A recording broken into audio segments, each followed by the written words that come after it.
Get out of my house. Callum McCarthy's voice didn't rise. It didn't need to. He stood at the top of the staircase, his dark suit immaculate, his expression carved from stone, and watched the fifth woman in 4 years sob her way toward the front door with her luggage dragging behind her. She was crying something about the boy, about the screaming, about how no one told her it would be like this. Callum didn't move, didn't flinch. He simply waited until she was gone, then turned and walked back down the hallway toward the sound that had driven her away, his son's voice raw and broken and endlessly repeating the same 2 words into the dark. And Callum McCarthy, the most feared man in the city, sat down on the floor outside that door and pressed his back against the wall and said nothing at all. If this story already has you feeling something, you are exactly where you need to be. Subscribe to this channel right now and drop the name of your city in the comments below. I want to see how far this story travels. Now stay with me. Every single word of this matters. The morning Thea Calloway walked into Callum McCarthy's life, she was wearing a coat with a broken zipper and carrying a single bag that had seen better decades. She was not beautiful in the way that stopped rooms. She was not polished or composed or dressed for war. She was just a woman of 34, with tired eyes and a stubborn jaw who had made a decision she couldn't take back, and she was walking toward it with both hands open because there was simply no other choice left. Her brother Nate had always been the soft one.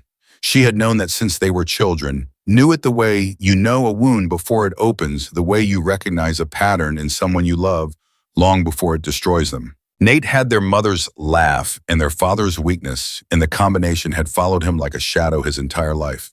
Gambling was just the shape his weakness took. It could have been anything. It happened to be this: $80,000. That was the number. That was the wall between Nate and a pair of broken kneecaps, or worse, she had heard stories about what happened to men who owed money to the people Nate owed money to. And she had chosen not to think about those stories too carefully because thinking about them made her hands shake, and she needed her hands steady. The man who had bought Nate's debt was named Desmond Holt. He ran numbers out of the East Side and had exactly zero patience for sentiment. When Thea had gone to him 3 weeks ago and asked for more time, he had smiled at her in a way that wasn't a smile at all and said he had a better offer. He had a friend, he said, a business associate, a man who had a particular situation and needed a particular kind of woman to fill a particular kind of role for exactly 1 week. Not a real wife, not a real anything, just a presence, a warm body to satisfy a condition in a legal document, something about an inheritance clause, something about Callum McCarthy needing to demonstrate a stable domestic arrangement before a certain court date. 1 week, Desmond had said. You stay the week, the debt disappears. You leave early, the debt doubles, and your brother loses more than money.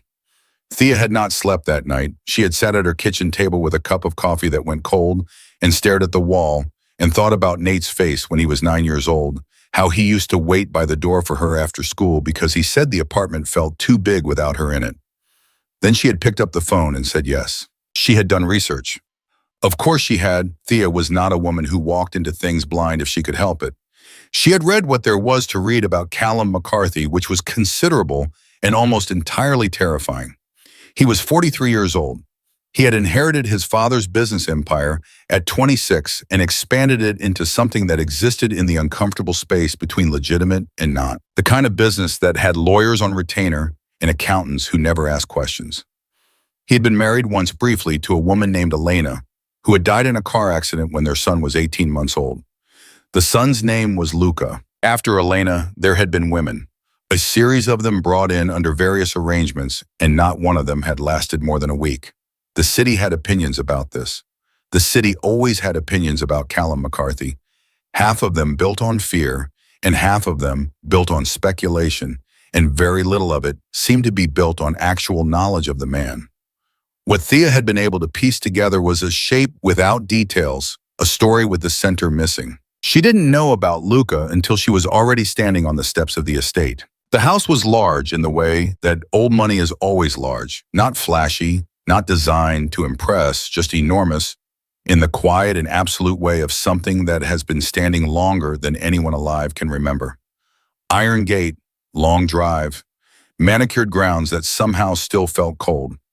Thea had been brought by a driver who said exactly 4 words to her the entire ride, And those words were, "We're here and good luck." And she appreciated the honesty of the second one more than she would have liked to. A woman named Agnes opened the front door before Thea could knock. She was somewhere in her 60s, short and wide-shouldered, with the expression of someone who had seen enough that very little surprised her anymore. She looked Thea up and down once, not unkindly, just efficiently, the way you assess a situation before deciding how to handle it. "You're the new one," Agnes said. "I'm Thea. I know who you are." Agnes stepped back to let her in. "Mr. McCarthy is in his office. He'll see you in an hour. I'll show you your room." "Does he know I'm here?" "He knows." Agnes was already moving. "Come on, and leave your bag by the stairs. Marcus will bring it up." Thea followed her through a hallway that felt like it was holding its breath. The house was quiet in a specific way, not empty but contained, like something was being kept very carefully in check. She noticed the locks on the upper hallway doors. She noticed the padding on the corners of certain walls. She noticed the way Agnes's steps slowed slightly as they passed one particular door on the second floor, and the way she didn't look at it. "Who's upstairs?" Thea asked. Agnes stopped walking. She turned around and looked at Thea with something that might have been calculation or might have been pity. It was difficult to tell. "Mr. McCarthy's son," she said. "Luca. He's 8. I didn't know he had a son. Most people don't. He prefers it that way." Agnes paused, and something shifted in her face. The boy has needs, special ones. The previous women, they weren't prepared. Thea was quiet for a moment. "What kind of needs?" "The kind that require patience." Agnes said it simply, without drama, without apology. "He has severe autism. He doesn't speak, not in the way you'd expect. He has routines and he has sounds, and when those routines are broken, he becomes the word people use as difficult. I use the word overwhelmed. He's not difficult. He's overwhelmed. There's a difference." She paused again. "The previous women didn't see the difference." "How many previous women?" Agnes's mouth pressed into a line. 7, she said. "In 7 years." The number landed somewhere in Thea's chest with more weight than she expected. 7 women in 7 years. A boy who was now 8. She did the math without wanting to, and the math was not kind. "He's never known anything different," Thea said. It wasn't a question. Agnes looked at her for a long moment. "No," she said quietly. "He hasn't." Thea's room was on the second floor on the opposite end of the hall from Luca's. It was clean and large and completely impersonal in the way of hotel rooms, as though whoever had decorated it had been careful not to leave any impression that might outlast the occupant. There was a window that looked out over the grounds, and Thea stood at it for a while and thought about nothing very hard, which was her particular method of preparing for things she couldn't fully prepare for. She met Callum McCarthy at 6 o'clock in the room. Agnes called his office, which was large and book-lined and smelled like old wood, and something sharper underneath, like a man who had been working without a break for a very long time. He was standing behind his desk when she came in, not sitting, which she noted. He was taller than she had expected and broader through the shoulders.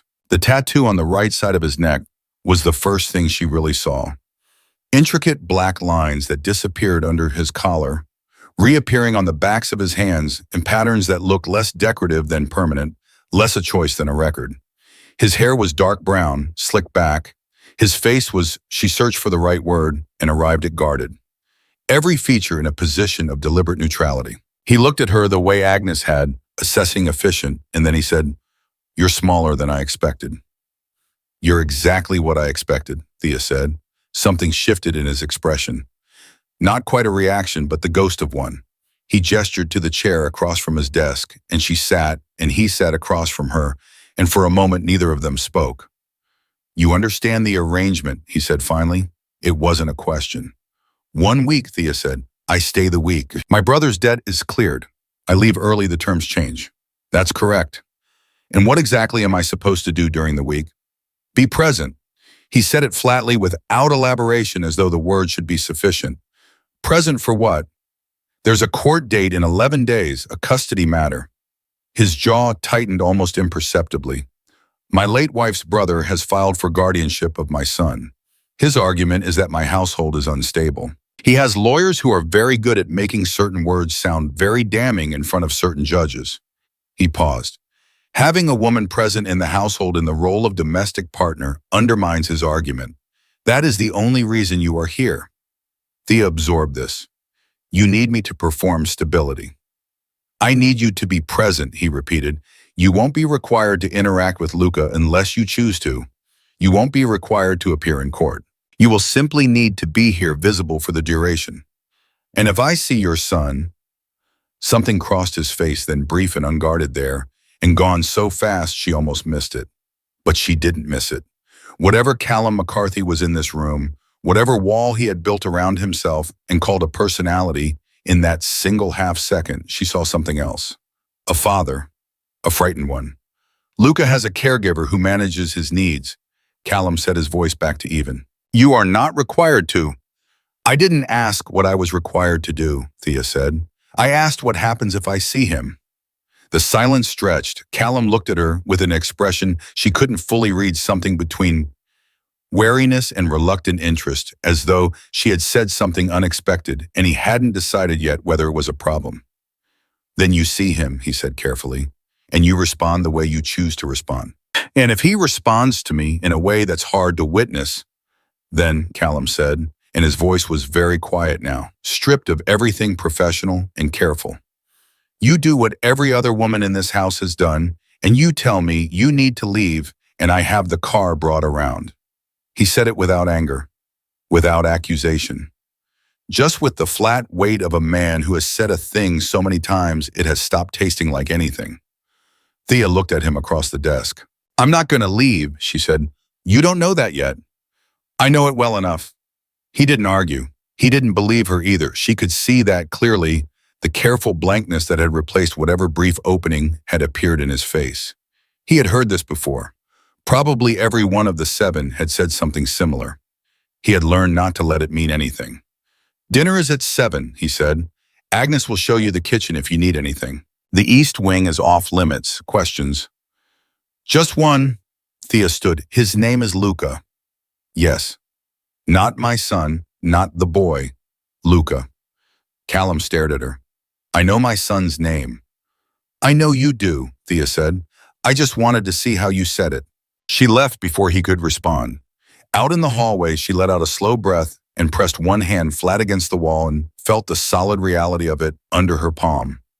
1 week. She could do 1 week. She had survived worse than 1 week. She had survived her father's absence and her mother's decline and 4 years of working double shifts at a hospital laundry to put herself through community college. And she had survived every version of disappointment that life had seen fit to deliver to her door. 1 week with a guarded man and his struggling son was not going to break her. She would not let it. She heard it for the first time at 8:15 that night. She was in her room, sitting on the edge of the bed with her shoes still on, not really doing anything, just existing in the specific stillness of someone adjusting to a foreign space when it started. A sound from down the hall, not crying exactly, more like a vocalization, a rhythmic, escalating sound that rose and fell and rose again, carrying in it something so raw and uncontained that Thea felt it in her sternum before her brain had finished processing it. She sat very still and listened. The sound went on for a while, maybe 10 minutes, maybe more.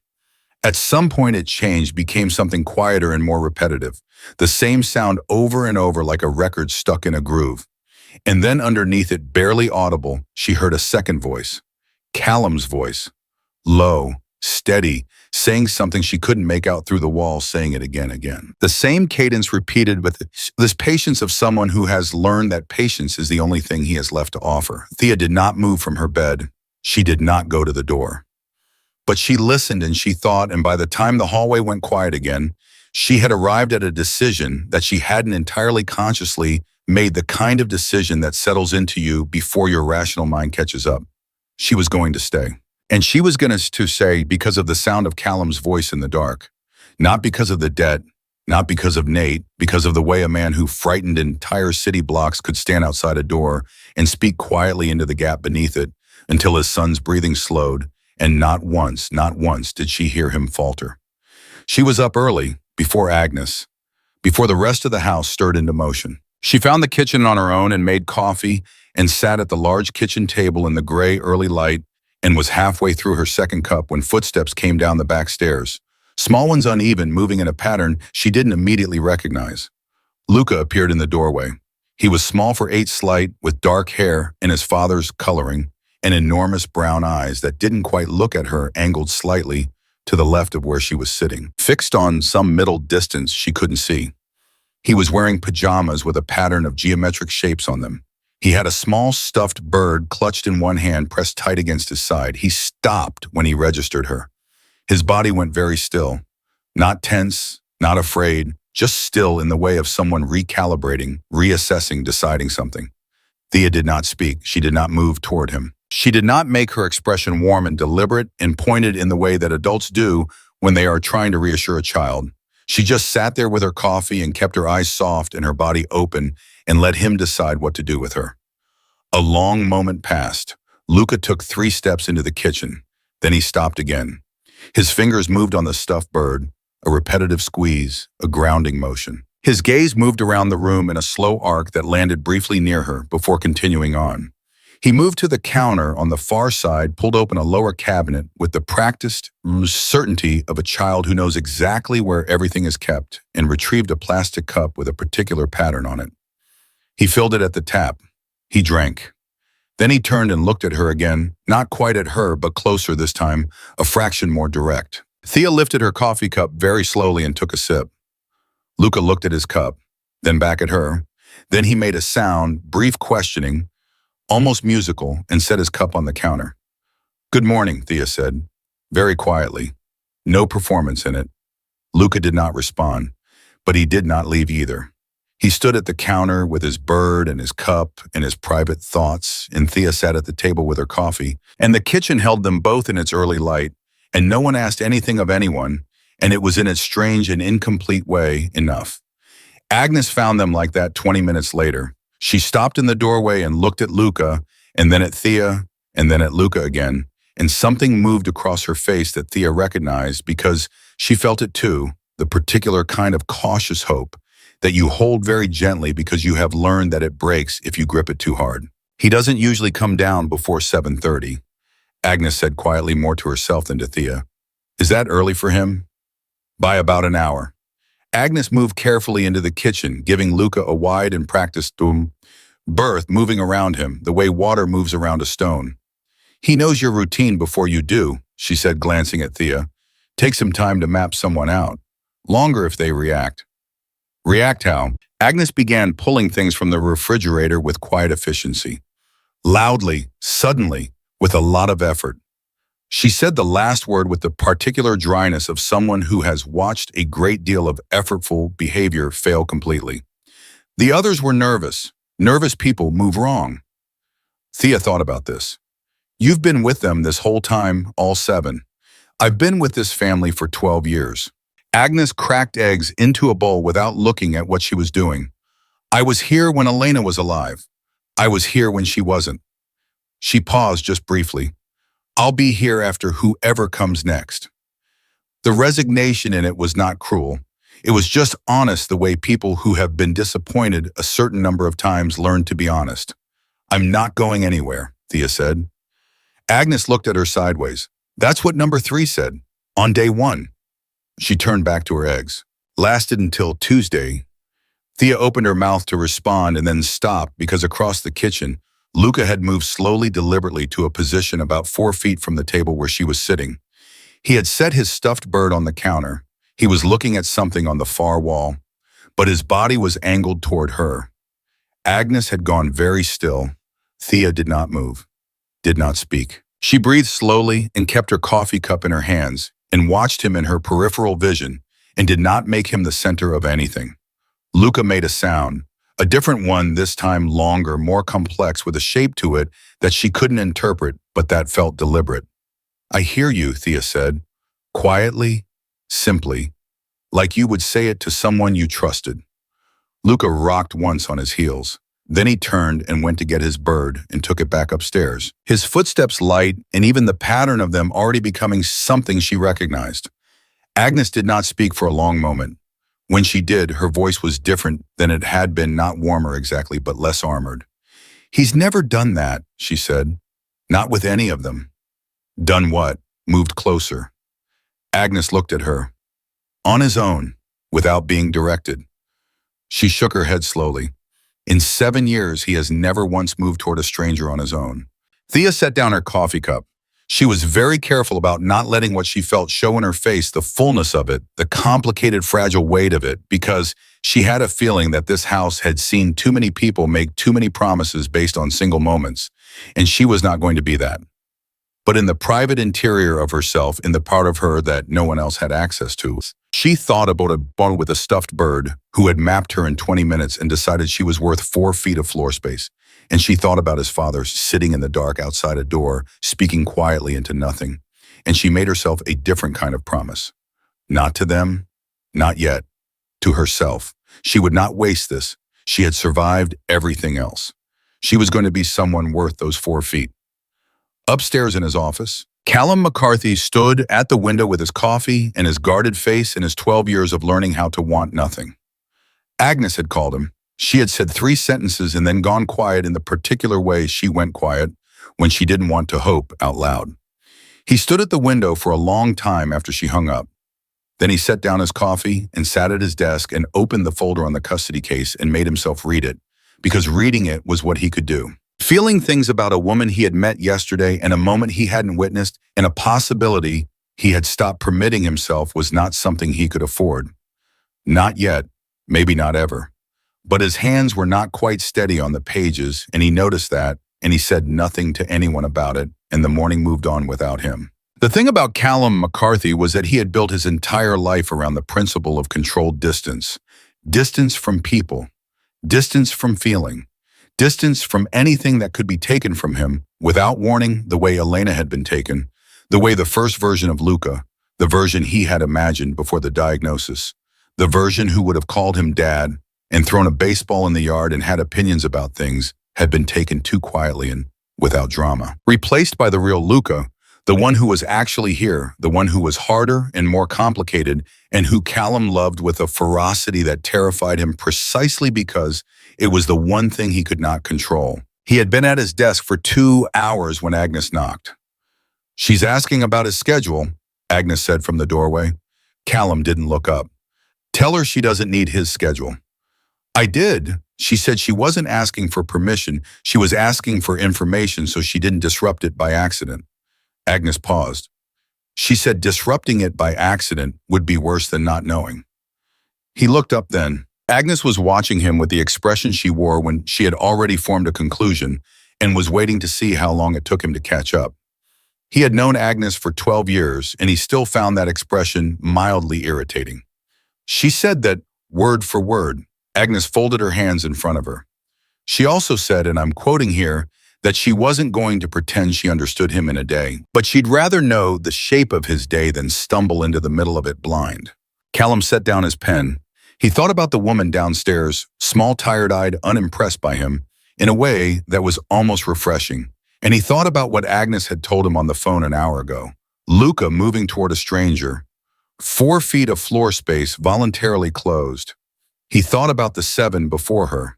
The way number 2 had stood in the same doorway and told him she had read everything about autism and was completely prepared. She had lasted until Sunday morning, when Luca's breakfast routine had been disrupted by a power outage, and the sound he made in response had sent her up the stairs for her bag. Prepared in Callum's experience meant nothing. What mattered was what a person did in the moment when prepared ran out. "Give her the schedule," he said. Agnes nodded once and left without another word, which was one of the things he valued most about her. He heard them in the hallway below, Agnes's measured tones, and Thea's voice asking short, practical questions. Not emotional questions. Not what does he like or what makes him happy, the kinds of questions people asked when they were trying to perform connection. Practical ones. What time does he eat? What are the sounds that signal a bad transition? What should she do if she's in a room and he comes in? Should she leave or stay still? Real questions. The kind that came from someone who was actually thinking about it rather than performing thoughtfulness. Callum stood up and walked to the window and told himself he was not listening. He was absolutely listening. By 10 o'clock, Thea had memorized the schedule. By 10:30, she had identified every room Luca used regularly and where his objects lived in each of them. She didn't touch any of it. She moved through the house like water present, but not intrusive, occupying the spaces between his routines rather than inside them. She had learned this at the hospital laundry, actually. The way the patients moved through the corridors, some of them fragile, some unpredictable, some in their own worlds entirely, she had learned very early not to be a disruption, to be a constant. Constants were safe, disruptions were not. At 11, she was in the sitting room at the far end of the ground floor with a book she wasn't really reading when she heard the caregiver, a young man named Joel, who had the patient, practiced manner of someone who had been doing this for years, talking to Luca in the upstairs hallway. His voice was calm and directing walking Luca through the sequence of steps for the morning outdoor time. Thea heard the sound of Luca's feet on the stairs. She did not look up. She heard them pass the doorway. She kept her eyes on her book, and then the footsteps stopped. She did not move. She kept her breathing even and her posture relaxed and her eyes on the page, and she waited. Joel said very carefully, "It's okay, bud. We're going outside." Luca made a sound, 2 short notes rising. Thea turned a page. Slowly, naturally, another pause. Then the footsteps started again, moving toward the door. And just before they disappeared, she heard it, the same brief, complex vocalization from the kitchen that morning. The one with the shape to it, the one that felt deliberate. She waited until they were gone. Then she sat back and let out a breath and pressed her hand flat against her sternum and felt her own heartbeat faster than she would have liked, and told herself firmly that one moment was not a pattern, and a pattern was not a promise, and she needed to not build a cathedral out of 2 data points. She almost managed to believe it. Callum found her at noon in the kitchen making a sandwich. Not asking Agnes to make it, making it herself, standing at the counter with her sleeves pushed up, looking through the cabinet for something with the comfortable authority of someone who lived in a space rather than occupied it. He stopped in the doorway. "There's staff for that," he said. Thea didn't turn around. "I know, I don't need staff to make a sandwich." She found what she was looking for, a jar of something, and turned around and saw him in the doorway and did not look startled, which he noticed. "Do you want one?" "No." "Okay." She turned back to the counter. He should have walked away. He had work. He had calls to return and documents to review and a lawyer who needed answers by 3 o'clock. He had a full and structured day that did not include standing in the doorway of his own kitchen watching a woman make a sandwich as though it were somehow significant. He said, "Joel told me what happened in the hallway." Thea was quiet for a moment. Then she said, "He stopped. I didn't do anything." "That's what Joel said." Callum moved into the kitchen because standing in doorways was a thing people did when they were uncertain, and he was not going to be uncertain in his own house. He pulled out a chair and sat down, which surprised him slightly. Luca doesn't stop for people. He didn't stop for me either. He stopped because something caught his attention. I just happened to be in the room. "That's not," Callum stopped. Restarted. "You're being deliberately modest." "I'm being accurate." Thea brought her sandwich to the table and sat across from him with the ease of someone who had not registered that this might be a territorial thing or had registered it and decided not to care. "I know what it looks like when an autistic kid is interested in a person versus when they're processing their environment." He was processing. "I just didn't get in the way." Callum looked at her. "How do you know what that looks like?" She took a bite of her sandwich, chewed, swallowed with the complete lack of performative self-consciousness of someone who had never learned to eat decoratively. "I worked with a boy named Danny for about 2 years. He lived in my building. His mom worked nights, and I sat with him sometimes." She paused. "He was 7 when I met him, nonverbal, could do a 1,000-piece puzzle in under an hour." Something moved across her face, warm and a little sad. "The way you look when you talk about someone who mattered. He taught me more than I ever taught him." Callum was quiet for a moment. "What happened to him?" "They moved. Danny's mom got a better job on the other side of the state." She looked down at her sandwich. "I cried for a week, which was ridiculous because he wasn't mine and everything good happened for him." She looked up. "But you know how it is." Callum did not say whether he knew how it was. He said, "You never mentioned this to Desmond or anyone in the arrangement." "Nobody asked." She said it simply without accusation. The arrangement was about being present. It wasn't an interview. He studied her face. It was an honest face, not open, not an overshare, but honest, the way people were when they had long since stopped worrying about managing impressions. He found it unexpectedly difficult to look at. Luca has a team, Callum said. A behavioral therapist, Joel, two other caregivers who rotate. It's a structured system. It works. He said it the way he said most things about Luca's care, with the careful emphasis of a man who needed to believe that structure was enough, because if structure wasn't enough, he didn't know what was. It shows, Thea said. He's grounded. His routines are solid. Whoever put that together, she looked at him directly, did it right. Something in Callum's chest moved. He didn't acknowledge it. He said, Agnes said you asked about the court date. The temperature in the room changed slightly. Not drastically, just a degree or two in the direction of careful. Agnes mentioned it, Thea said. I wasn't prying. I know, I'm not accusing you. He folded his hands on the table. Vincent Ferraro has been trying to take Luca for 2 years. He was Elena's brother. He believes and his lawyers have made a persuasive case that my lifestyle is incompatible with Luca's needs. Is it? The question landed without softening. Most people would have flinched from it or buried it in qualifications. Thea just asked it the way you ask something when you actually want to know the answer. No, Callum said, and the word came out with more heat than he intended. My son has never been safer or more cared for than he is in this house. His therapy outcomes are, he stopped, pressed his back teeth together, started over with less fire. Vincent doesn't want Luca. He wants the McCarthy name attached to his own family for reasons that have nothing to do with an 8-year-old boy's well-being. Then why is he winning? Callum looked at her. Because I have a history that looks bad on paper. Because I've had 7 women leave this house in 7 years, and that pattern reads as chaos to a judge. And because Vincent has a wife and a stable suburban home, and a narrative that is very simple and very clean, and the truth is never as simple or clean as a good narrative. He said it without self-pity, just with the flat precision of a man who had sat through enough legal strategy sessions to know exactly which of his wounds were being used against him. Thea was quiet for a moment, then she said, What do you need from me for the court situation? Specifically. Presence, I told you. You told me the general thing. I'm asking about the specific. She leaned forward slightly. Is there a hearing I need to attend? A home visit from the court? What does Vincent's team actually need to see that would undermine their argument? He stared at her. Why does it matter to you beyond the terms? She looked back at him steadily.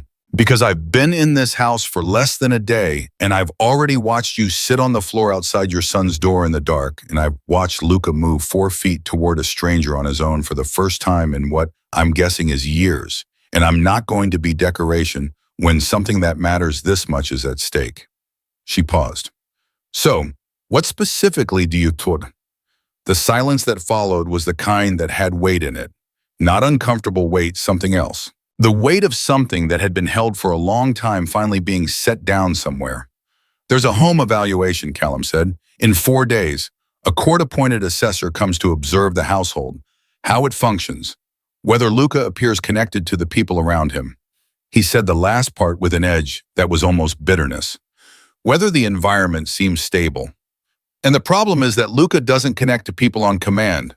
He doesn't connect to people at all. Not the way an assessor will be looking for. Joel has protocols. His therapist has prepared him as much as he can be prepared, but Luca doesn't perform. He exists. And a person who doesn't know him can look at him existing and see a boy who's unreachable, Thea said quietly. Yes. She sat with that for a moment. Then she said, let me spend time with him this week. Not directed, not structured, just in the same spaces. The way this morning happened, Callum's jaw tightened. That's not what you're here for. I know what I'm here for. I'm expanding the terms. You can't expand the terms. The terms are Callum. It was the first time she had used his name. Not Mr. McCarthy. Not the careful neutral, nothing that everyone used when they were managing him. Just his name said plainly, like she had been saying it for years. Your son moved toward me on his own. That doesn't happen by accident, and it doesn't happen twice unless someone is doing something right. Let me be consistent with him. Let me be a constant, that's all. And if the assessor sees him interact even marginally with someone in this house in a way that looks like trust, that changes the conversation in that courtroom. Callum said nothing. He looked at the table. He looked at his hands. He was aware at a level that bypassed his defenses because his defenses were apparently not as operational as he had believed this morning, that this woman was asking to do something that no one had ever offered to do. Not the 7 before her, not the network of professionals he paid extremely well. Not Vincent, who claimed to love Luca, who had visited him exactly twice in 2 years, and both times left visibly relieved that the visit was over. This woman who owed him nothing, who was here under duress, who had a broken zipper on her coat, was asking to spend time with his son because she thought it might help. He doesn't connect on a schedule, Callum said. His voice had lost some of its professional flatness. He hadn't noticed until he heard it come out of himself. You can't make it happen. I know, Thea said. I'm not going to try to make it happen. I'm going to show up consistently in spaces where it might happen naturally, and I'm going to not make a single demand of him, and I'm going to let him decide. She looked at him calmly. That's what Danny's mom could never understand. You don't reach him. You make it safe for him to reach you. And then you wait. Callum closed his eyes briefly, just briefly. 1 second of something that was not performance and not management and not the practiced neutrality he had built into every interaction with every person in his life for 12 years. When he opened his eyes, Thea was still looking at him, not with pity, not with the careful brightness people put on their faces when they wanted him to feel managed. Just honestly, the way she did everything. All right, he said. She nodded once and finished her sandwich. What happened that afternoon was small. Thea knew it was small, and she told herself to keep it small and not to make anything larger than it was. Joel brought Luca to the downstairs play space at 2 o'clock, a wide room with specific things arranged in specific places, structured toys that Luca moved through in a sequence that Joel explained quietly to Thea while standing in the doorway. She didn't go in. She sat in the hallway back against the wall, a book open across her knees, visible through the open door, but outside the space. She did this for 40 minutes. Luca did not acknowledge her. Then at some point during his 4th rotation through the arranged objects, he stopped. He turned his head toward the doorway, looked at the space where she was sitting, with his gaze that almost landed that perpetual slight angle away from direct contact. Thea looked at her book. Luca went back to his rotation. 3 minutes later, he stopped again. Same thing. Turned, almost looked. This time he held it longer, maybe 4 seconds, before turning back. Joel, standing beside her in the hallway, had gone very quiet. On the 3rd stop, Luca turned, almost looked, and then moved 3 steps toward the door. He stood at the threshold between the play space and the hallway. He looked at Thea's book. His fingers moved on the toy in his hand, the repetitive squeeze of grounding. Then he made a sound, the long, complex one, the one with the shape. Thea looked up from her book. Made eye contact with the space just beside his gaze, not quite direct, not demanding. I see you, she said. Luca stood there for another long moment. Then he turned around and walked back into the room and resumed his sequence without any indication that anything had happened. Joel made a sound beside her that was not quite a word. She looked at him and saw that his eyes were wet. He looked embarrassed about it. He looked away. Does he do that? She asked. She kept her voice entirely level. No, Joel said. He cleared his throat. He doesn't. Thea looked back at her book. Her hands were not quite steady on the pages. She gave herself exactly 15 seconds of feeling what she felt, the fragile, expanding warmth of it, the specific grief of caring about something this much, this fast. And then she put it somewhere inside where it would be safe, and she turned a page and she sat in the hallway, and she was a constant. At 4:30, Callum appeared at the end of the hall. He had his jacket off and his sleeves rolled up, and the look of a man who had spent the afternoon in documents and phone calls and had come out of it still thinking about something other than documents and phone calls. He looked at Thea in the hallway. He looked at the open doorway to the play space. He didn't ask. He came to the door 3 times, Joel told him, his voice still carrying the slightly disrupted quality of someone who had recently had their expectations overturned. Callum looked at Thea. Thea looked at her book. You should eat something, Callum said. Agnes made food. I'll come in when Joel takes Luca up. Callum stood there for a moment in the way of someone deciding between several things. Then he said, I'll wait. She looked up. He was leaning against the wall across the hallway with his arms folded in the exact posture she had imagined him in when she heard him in the dark the first night, back against a wall. Sitting was something he couldn't fix being present because presence was the only thing available. They didn't speak.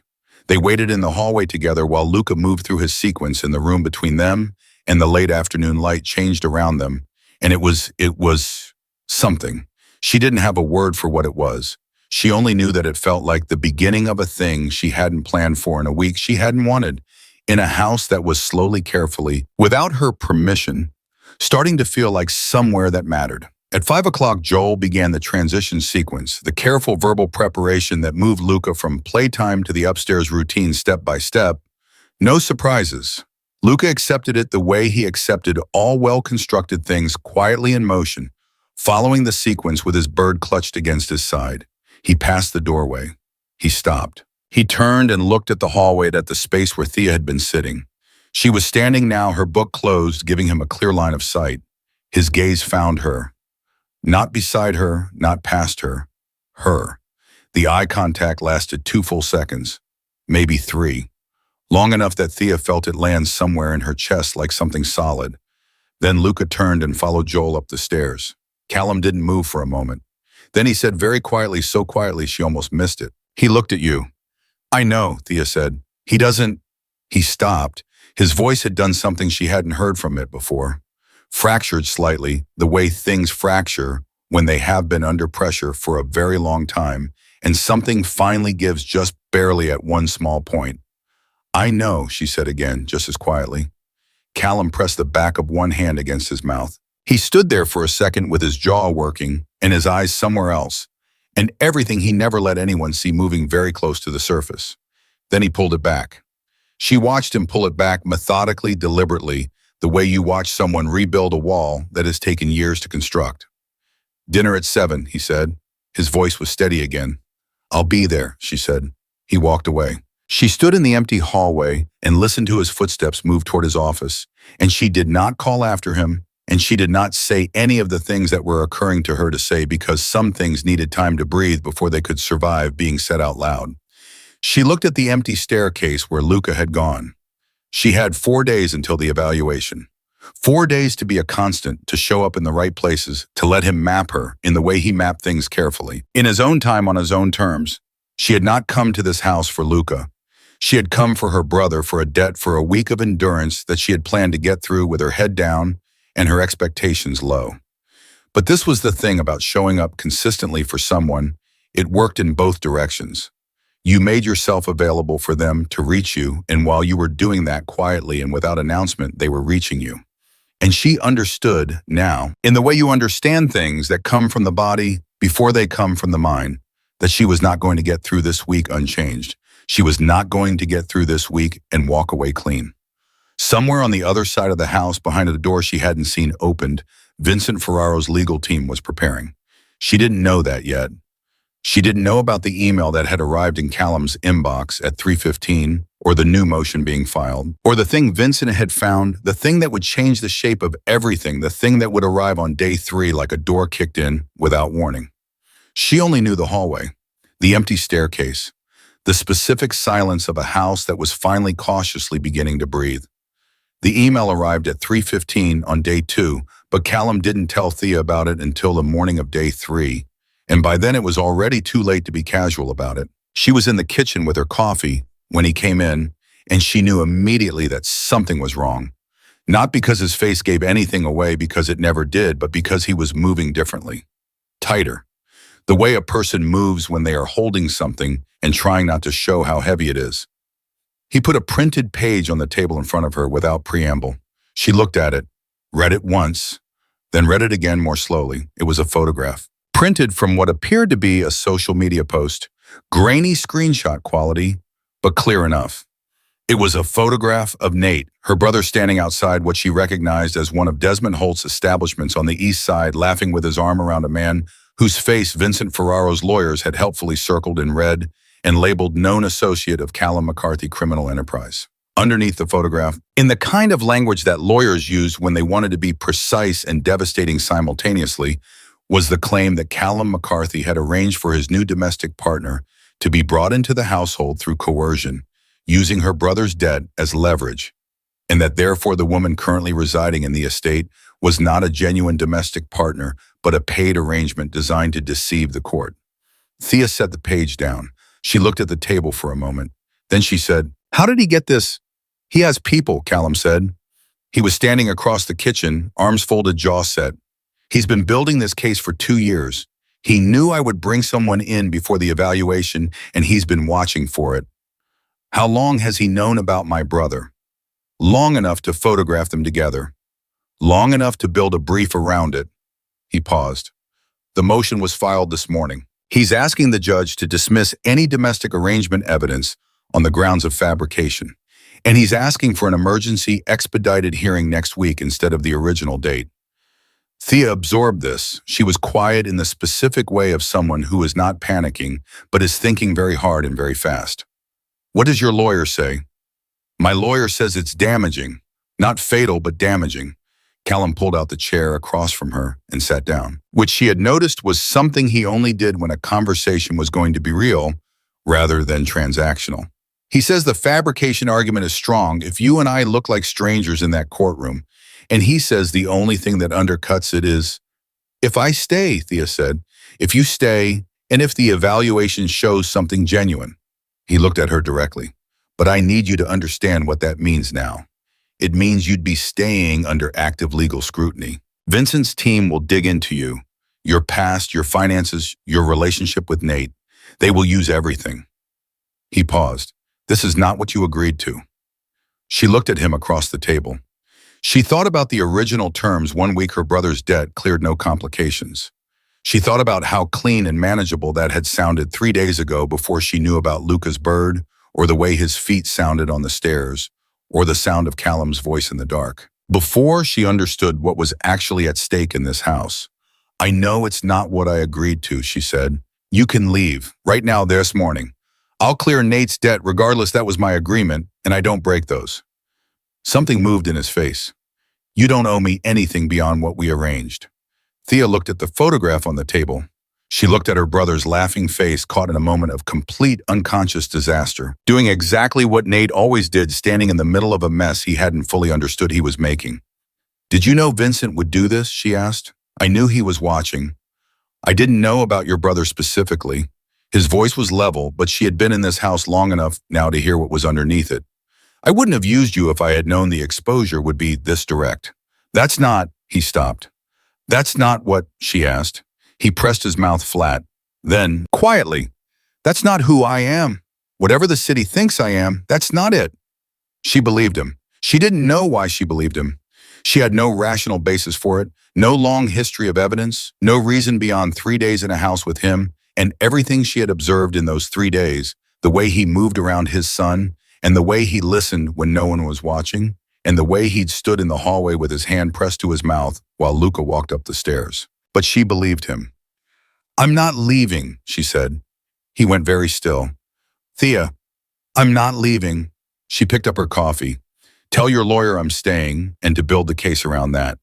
And tell him that what the assessor is getting to see in this house on day 4 is going to be real, not performed, because the only thing I know how to do is the real version."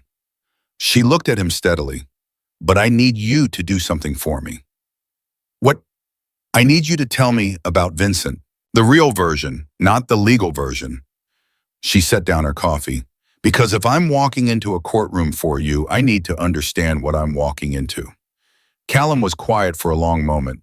Then he stood up and went to the counter and stood with his back to her for a beat that lasted just long enough to tell her he was deciding something. Then he turned around. "Vincent Ferraro married Elena's sister. They were close, Elena and Vincent's wife, Cara. When Elena died, Vincent stepped in. His voice was even and careful, like someone reading from a script they have revised many times until all the emotion has been edited out. He was present in the early years. He helped with Luca when Luca was small, and the diagnosis was new, and He stopped. "When I didn't know what I was doing." "That's not a crime," Thea said carefully. "No, it became one later." He crossed his arms. "When Luca turned 5, his behavioral therapist reported significant progress. His system was working. He had language limited, non-traditional language, but real communication. He had routines that gave him security. He had a home. A muscle in his jaw moved. Vincent saw that, and he saw what it meant financially. My father's estate has a provision if I die without a suitable heir. The secondary trustee assumes control of a significant portion of the business holdings. Vincent is the secondary trustee. He looked at her. Luca with me is a suitable heir. Luca in Vincent's custody is a ward he controls. The kitchen went very quiet. He's doing this for the money, Thea said. Not a question. He's doing this for the money dressed up as concern for my son. The even quality of his voice slipped just briefly, and what came through it was the one thing he never let anyone see: rage. Pure banked, controlled rage. He has never sat on a floor outside Luca's room at 2 a.m. He has never learned the difference between the sound Luca makes when he's overwhelmed and the sound he makes when he's in pain. He has never held him through a crisis or learned which texture of blanket he tolerates, or figured out by trial and error over 8 years which routine makes the difference between a good day and a day where my son can't stop hurting himself. His voice had gone very low. Vincent Ferraro has visited his nephew 6 times in 8 years, and every single time he has sat in the furthest chair in the room and smiled at him from a distance, and never once he cut himself off. Thea said nothing. She let the silence hold what he'd put in it. After a moment, Callum looked at her with the expression of a man who has said more than he intended and doesn't know what to do with that. I apologize. That was, don't, she said quietly. Don't apologize for that. He looked at her. Don't apologize for that, she said again, more firmly. That was the truth. You're allowed to tell it. Something in his face, she didn't have the word for what it did, shifted. Like a thing that has been braced for impact and suddenly realizes the impact isn't coming. He sat back down, not because the conversation required it, just because something in him had gone slightly less rigid and sitting felt possible. The evaluation is tomorrow, he said. The assessor's name is Patricia Wynn. She's court-appointed, not Vincent's hire, which is the one piece of good news. She has a reputation for being thorough and neutral. What time? 10 o'clock. She'll be here for 2 to 3 hours. She'll want to see the whole house. She'll observe Luca in his environment. She'll ask both of us questions separately. He paused. She'll be looking for consistency, for whether the people in this house actually know this child or are performing knowing him. I actually know him, Thea said. You've known him for 3 days. I know he carries the bird in his left hand unless he's using his right hand to do something that requires concentration, and then he switches it. I know he has 3 different sounds he makes around food, and only one of them means he wants it. I know his rotation in the play space goes counterclockwise, and if Joel tries to move an object before Luca has completed the sequence, it creates a transition crisis. She said it plainly with no fanfare. I know he looked at me yesterday in the hallway and held it for 3 seconds. And that's not nothing for him. That's significant, and I know because I paid attention. Callum stared at her. She watched him take that in the specificity of it, the detail, the fact that she had been watching and retaining and filing it away, not because she was performing diligence, but because she genuinely wanted to understand his son. 3 seconds, he said. I counted. He looked at the table for a moment. His therapist, Dr. Reyes, says that sustained eye contact is one of the highest cost social demands for him. He avoids it with everyone. He paused, including me. The quiet that followed that statement was a different kind of quiet than before. It had grief in it, the specific practiced grief of a parent who loves his child completely and has made peace with being at a distance from him and has built his whole life around maintaining that peace because losing it would mean losing the last thing holding him together. Thea looked at him across the table and felt something she hadn't prepared for. Not pity, nothing as distant as pity, but something closer and heavier. Recognition. The particular kind you feel for someone who has been carrying something alone for so long that they have restructured their entire sense of self around the weight. She almost said something, and she stopped herself because the moment was not asking to be named. Some things were most real when they were left intact. She stood up and took her coffee cup to the sink. I'm going to be in the hallway again this afternoon, she said. Same as yesterday. And tomorrow morning before the assessor arrives, I'm going to ask Joel to let Luca's morning routine start 20 minutes earlier so he has extra time to settle before a stranger comes into his space. That will reduce the likelihood of a crisis during the evaluation. She turned around. Okay. Callum looked at her for a long moment. Okay, he said. The word came out different than usual, less managed. She was halfway out the door when he said her name. She stopped. The 7 women before you, he said. He said it slowly like he was measuring each word. I need you to know they weren't chased out. I didn't frighten them off. The glass you might have heard about the reputation the city has for me, most of it is noise. Some of it isn't. But none of it happened inside this house. He paused. This house has been safe. I needed you to know that. She turned to look at him. He was sitting very straight in the chair with his arms on the table and his expression in its default careful state. But his eyes were doing the thing she had noticed they did when something actually mattered to him. A particular stillness, like everything else had been turned off, so that one thing could be fully attended to. I know, she said. I knew that before you told me. She went back to the hallway. Luca came down for his afternoon session at 2, the same as the day before. Joel ran the sequence, same as the day before. Thea sat in the hallway with her book, same as the day before. She had learned fast mattered with him. Not the speed of things, but the reliability of them. You were the same thing in the same place at the same time, and in being the same thing repeatedly, you became safe. And being safe was the prerequisite for everything else. He came to the doorway on his second rotation. Stood there, did the almost look. Then something different. He turned his head fractionally so that his gaze was less angled away from her and more nearly direct. Not eye contact, not yet, but closer than yesterday. Thea turned a page. Luca made a sound. Then he reached into the pocket of his pants. She hadn't known he had a pocket, and pulled out something small and held it out.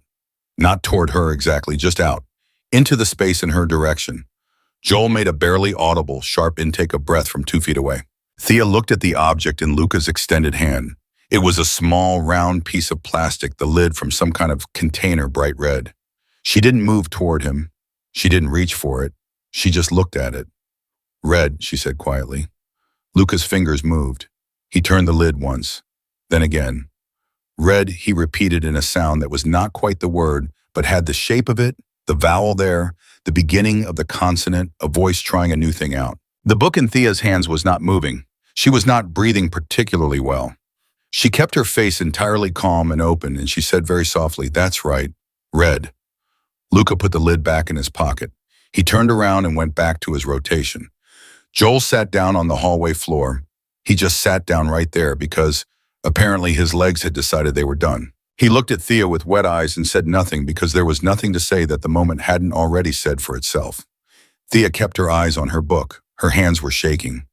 She heard footsteps on the stairs. Not Joel's, not Luca's. Heavier. Deliberate. She looked up and Callum was at the top of the staircase. He had his phone in his hand like he had come from a call. He looked at Joel on the floor, and then at her, and then at the doorway where Luca was moving through his sequence. Joel looked up at him. He offered her the lid, he said. His voice was compressed, not quite steady. And he said red. Callum did not move. His hand tightened on the phone. He said red, Joel repeated. He vocalized a word. He stopped, shook his head. Callum walked down the hall. He didn't stop at Thea or at Joel. He walked to the doorway of the play space and stood there and watched his son move through his sequence with the bird in his left hand and the red lid in his pocket, and his back was to Thea, so she couldn't see his face. But she could see his shoulders, and she could see what his shoulders did. And she turned her face away because a man was allowed to fall apart a little without an audience. When he turned around, his face was composed. His eyes were red at the edges, and he wasn't going to mention it, and she wasn't going to either. He looked at her. Dr. Reyes needs to know about this. Yes, she said. Call her tonight if you can, before tomorrow. He nodded. He was about to leave, and then he didn't. He stood in the hallway with the careful posture of someone who doesn't know what to do with gratitude because they haven't had to hold it in a long time. Thea, go call Dr. Reyes, she said, not unkindly, just firmly. He went. She listened to his footsteps go up the stairs and then sat in the quiet and felt the full weight of what had just happened land in her properly, felt it in her chest, in her throat, in the backs of her hands. She pressed her palms flat against her book and breathed. Luca had given her red. He had tried a word. He had reached. She was not going to cry in this hallway. She made herself a specific and solemn promise about that. She was not going to cry in this hallway. She cried a little in this hallway, just briefly, just enough. Then she put it away and sat up straight and was a constant. The call came at 7:15 that evening. She was at the dinner table with the Callum. They had developed a dinner habit already, the two of them, in the way that people who share a space and don't talk unnecessarily eventually find a rhythm. When his phone rang and he looked at it and his face changed in a way she had not seen before. Not controlled bad news, just bad, purely bad. He stood up from the table and took the call in the hallway. She could hear fragments, his lawyer's voice tinny through the phone, and Callum's responses getting shorter and sharper, and finally stopping altogether. He came back to the table. He sat down. He picked up his fork and set it back down. Vincent filed an amended motion, he said. He has a witness, someone from inside this house. He stopped. The muscle in his jaw worked twice. Someone has been reporting to his team about Luca's behavior. Daily, detailed. He looked at her. For the last 2 months. The table felt very still. Who? She said. He looked at her with eyes that had gone flat and cold in the specific way she had not seen from him, yet the version of Callum McCarthy that the city was actually afraid of. One of the rotating caregivers, Marcus. He said the name with a quiet that was somehow worse than anger. He's been on Vincent's payroll the entire time. Thea set down her fork. Someone inside the house has been telling Vincent about Luca's crises, his bad days, every breakdown, every regression, every hard moment. They have been cataloged and handed to a lawyer. Yes. She thought about an 8-year-old boy whose worst days had been watched and recorded by someone he trusted, someone who was paid to take care of him, someone who was selling those moments to the man who wanted to take him away from his home. The anger that moved through her was not hot. It was cold and very clear and extremely specific. Where is Marcus now? She asked. I've already had him removed from the property. Callum's voice was controlled in the way of someone who has expended considerable effort to make it so. Legally, cleanly. My lawyer advised, he stopped. My lawyer advised several things and I chose the legal option. The evaluation is in 15 hours, Thea said. I know. Vincent's team now has a witness who can testify about every difficult day in this house, every crisis, everything that could be framed as instability. I know. She looked at him across the table. He looked back. And in that look between two people who had known each other for 3 days and understood each other in the way that people sometimes do when they are both paying careful attention, she saw something she hadn't expected. Not defeat. She had thought she might see defeat, and she hadn't, and that mattered more than she could have explained.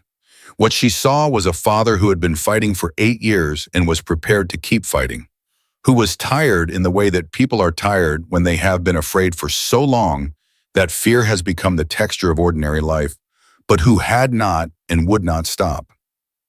Okay, she said. She put her hands flat on the table. Then we make tomorrow count. We make it so clear, so real, so specific, that no testimony from a man who is watching for ammunition can compete with what Patricia Wynn sees with her own eyes. She looked at him steadily. Luca said red today. He reached for the first time. That didn't come from performance or strategy or a legal arrangement. It came because something in this house is actually working. She paused. We let her see that. Callum looked at her for a long moment. Something moved in his face, complex and layered too many things at once to separate them. You know, he said quietly, I have people who work for me, professionals, people I pay very well to be effective. He paused. None of them talk to me the way you do. They're paid to manage you, Thea said. I'm not. No, he said. You are not. He looked at his hands on the table, then back at her. Why are you doing this? Pass the debt, pass the week. Why does this matter to you? She thought about it honestly the way she did everything. She thought about Luca's red lid and his almost eye contact and the words shaped with his voice like something new being tried. She thought about Callum in the dark hallway. Because I came into this house 3 days ago and found a boy who needed someone to stay still long enough for him to decide it was safe to move, she said. And I found a man who has been sitting outside that door for 8 years and doesn't know that what he's been doing is enough. She looked at him directly. And both of those things required more of me than I expected. And I don't walk away from things that require that much of me. Callum didn't speak for a long time. The kitchen clock moved. The house settled around them. Somewhere upstairs, Luca was in his nighttime routine, his bird beside him, his red lid in his pocket, and his day mapping itself into the sequence of things he could count on. Finally, Callum said very quietly, "I don't know what to do with you." "You don't have to do anything with me," Thea said. "Just let me be here." He looked at her across the table and she could see him deciding something, not consciously, not strategically, but at a level underneath all of that, the level where the real decisions happen and the real self lives. She could see him choosing whether to let her be real or to keep her at the managed distance where he kept everyone. She held the look and waited the way she had learned to wait in hallways, the way she had learned from someone who kept a red lid in his pocket. Let him decide. Make it safe for him to decide. Don't make a single demand. Outside the window, the city moved through its evening, full of its opinions about Callum McCarthy and its whispers about the house on the hill and the monster who lived in it. And inside in the kitchen that had started to smell like something lived in rather than maintained, two people sat across a table with their hands visible and their defenses imperfect, and the slow, precarious work of trusting someone, continuing whether either of them had planned for it or not.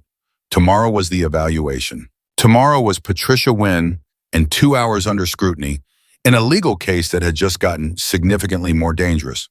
But that was tomorrow. Right now, there was just this, the table, the food going cold between them, the clock, the sound of the house that was improbably against all the odds that had been stacked against it, beginning to sound like a home. Thea was up at 5:30. Not because she had slept badly, she had barely slept at all, but because she had learned in this house that the morning was where everything was set the way a foundation is set before the building goes up. And today of all days, she was not going to leave the foundation to chance. She made coffee and stood at the kitchen counter in the dark and went through everything she knew. Patricia Wynn would arrive at 10. She would spend 2 to 3 hours observing. She would want to see Luca in his environment, interacting or not interacting. She would need to understand that distinction with the people around him. She would ask questions. She would be looking for the thing that could not be faked. The specific knowledge of a child that only comes from actually showing up for him day after day in the ordinary, unglamorous way that love actually works. Thea knew Luca. She had known him for 3 days, and she knew him the way you know someone when you have been paying the right kind of attention, not the attention that looks for what it expects to find, but the attention that waits to be told. She knew the bird went in the left hand. She knew the red lid lived in the right pocket. She knew he took his water from the blue cup with the specific pattern of white circles, and that if the cup was in the drying rack when he came down in the morning, he would wait beside the rack without saying anything until someone understood that he was waiting. She knew his 3 food sounds, and she knew the difference between his overwhelmed vocalization and his pain vocalization and the one he made when something had genuinely caught his interest, which was shorter and had a higher pitch at the end, like a question. She knew that sound because he had made it at her twice. She was on her second coffee when Callum came down at 6. He was already dressed dark suit, white shirt, the tattoo visible at his collar. He looked like he had slept approximately as much as she had, which was to say not much, but he moved with the particular kind of steadiness that people develop when they have been operating on insufficient sleep for years and have simply recalibrated their baseline. He looked at her. She looked at him.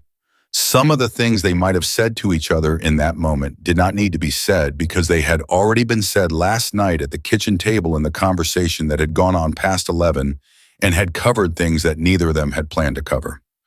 "Joel's coming in at 7, he said, "earlier than usual." "Good. I asked Agnes last night if she could have Luca's breakfast ready 15 minutes ahead of schedule so he has extra transition time before the assessor arrives." Callum nodded. Dr. Reyes called back at 11. She said to document everything she should know, that she would make herself available by phone if Wynn wants a professional consult on Luca's behavioral profile. He paused. She also said he stopped. What did she say? He looked at the counter for a moment. She said in 4 years of working with Luca, she has never heard him attempt a word outside of a structured therapy session. He looked up. She said what happened yesterday was significant, clinically significant.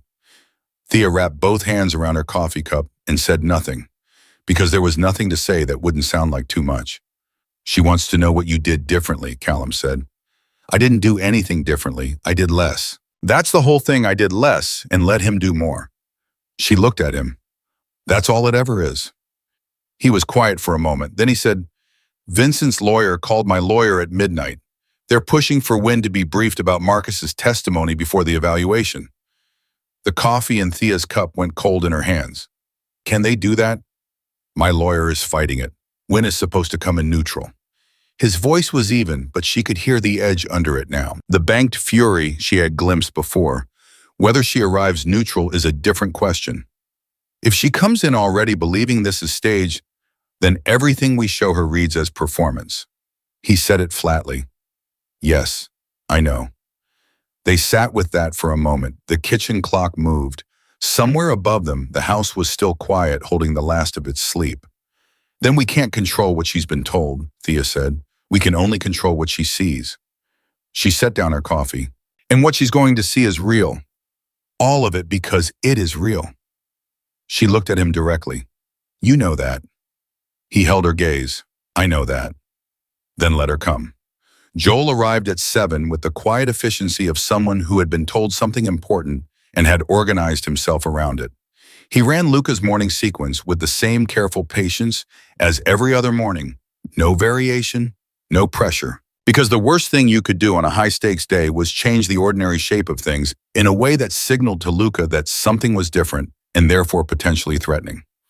Luca came down at 7:20. He found Thea in the kitchen, same seat, same coffee cup, same morning posture, and he stopped in the doorway and did his reassessment, his private 3-second recalibration of whether she was the same thing she had been yesterday. And she held herself still and let him look, and after a moment he moved to the counter and got his blue cup. He filled it. He drank. He looked at her once in the way that was almost direct. Then he reached into his pocket and took out the red lid and set it on the counter, not toward her, just out. Visible. Agnes, cracking eggs behind the stove, saw it and pressed her lips together and kept her eyes on her work. Thea looked at the red lid.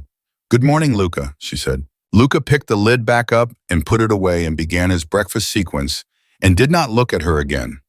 But he stayed in the kitchen while she finished her coffee, which he had never done with anyone but Agnes. And Agnes knew it, and Callum knew it, because he had appeared in the kitchen doorway at some point and was watching from the periphery with the expression of a man who has learned to receive small things as the enormous gifts they actually are. At 9:30, Callum's lawyer called. Thea was not in the room for the call, but she could hear the shape of it from the hallway. Callum's responses getting shorter, getting harder, until finally he said one sentence in a voice that left no room for anything else. She comes in neutral, or I go to the judge myself this morning. Then silence. Then good. And he hung up. He came into the hallway. They didn't brief her, he said. Thea exhaled. Okay. They'll try to introduce Marcus's testimony through other channels. But Wynn comes in clean. He looked at her. Whatever she sees today, she sees without preconceptions. Then we're ready, Thea said. Patricia Wynn arrived at 10:02. She was a woman in her mid-50s, compact and precise, with reading glasses pushed up onto her forehead and a leather portfolio that looked like it had been to 100 houses exactly like this one.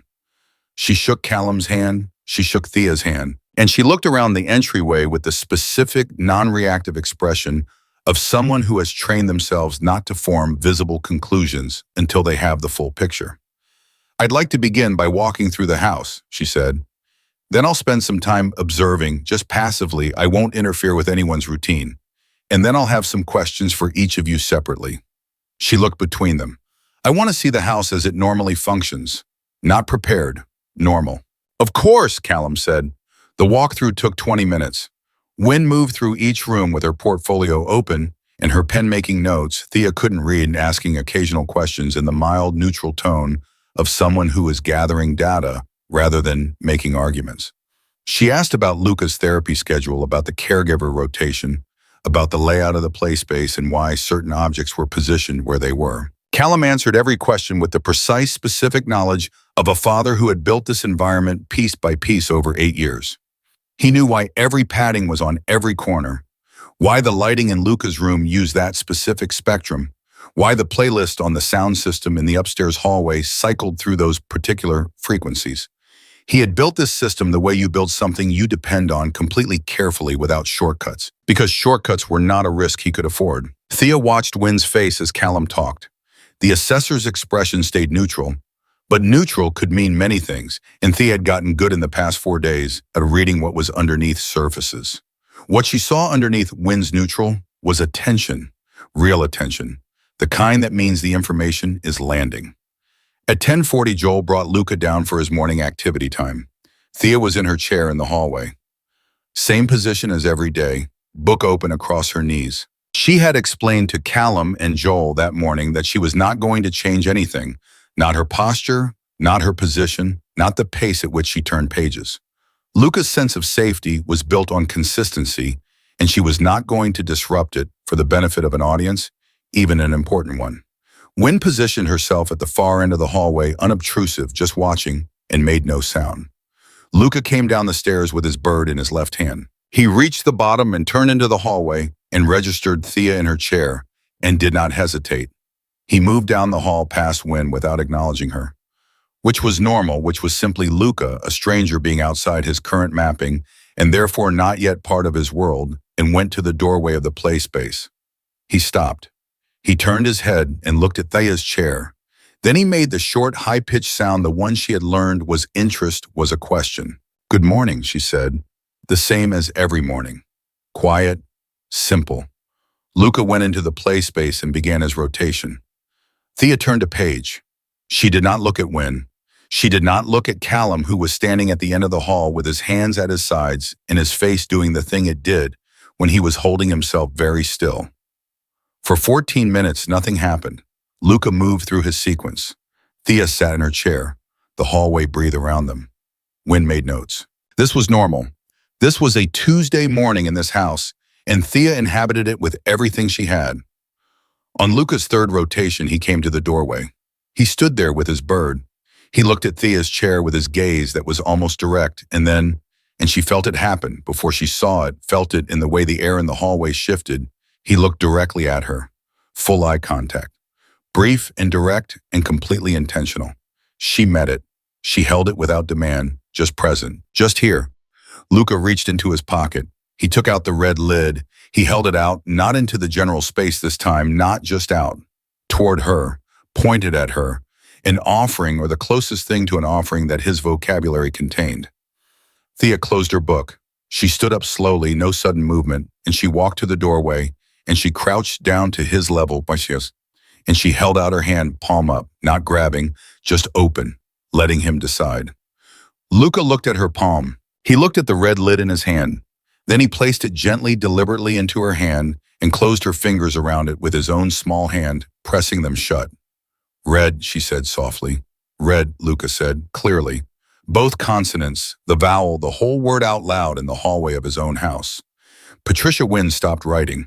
Behind Thea, she heard Callum make a sound. She had never heard him make that sound before. She was never going to forget it. Thea held the red lid in her closed hand and looked at Luca and said, "Thank you," in the same quiet voice, the same as every other thing she had ever said to him. No performance, no celebration, no overwhelming brightness, just honest and real and at the right volume for him. Luca turned around and went back to his sequence. Thea stood up. She turned around. Callum was at the end of the hall with his hand pressed to his mouth, the same posture as the first night. The posture she had learned was the one he could not fully control. His eyes were wet, and he was not going to mention that, and she was not going to mention it, and she walked back to her chair and sat down and opened her book. Wynn did not speak for a long moment. When she finally wrote something in her portfolio, she wrote it for a long time. The separate interviews happened after lunch. Wynn took Callum first in the sitting room on the ground floor for 45 minutes. Thea sat in the kitchen with Agnes and did not pace and did not speculate out loud and ate the sandwich Agnes put in front of her because Agnes's sandwiches were the kind of thing you ate when they were put in front of you. "How do you think it's going?" Agnes asked.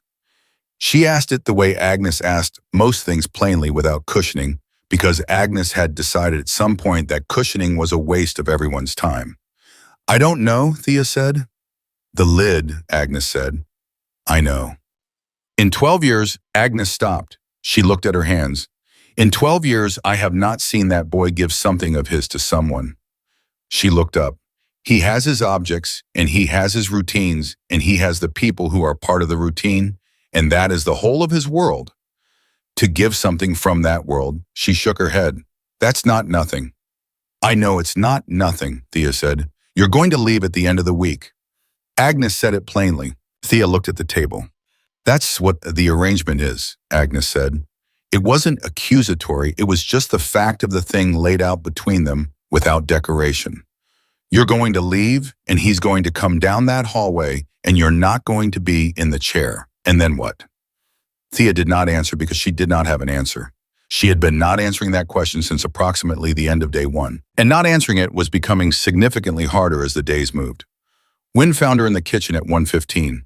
She sat across from Thea with her portfolio on the table between them and looked at her with the same precise, neutral expression she had worn all morning. How long have you known Mr. McCarthy? She asked. 4 days, Thea said. Wynne's pen paused very briefly. You're not going to adjust that number. No, I arrived Monday morning. It's Thursday afternoon.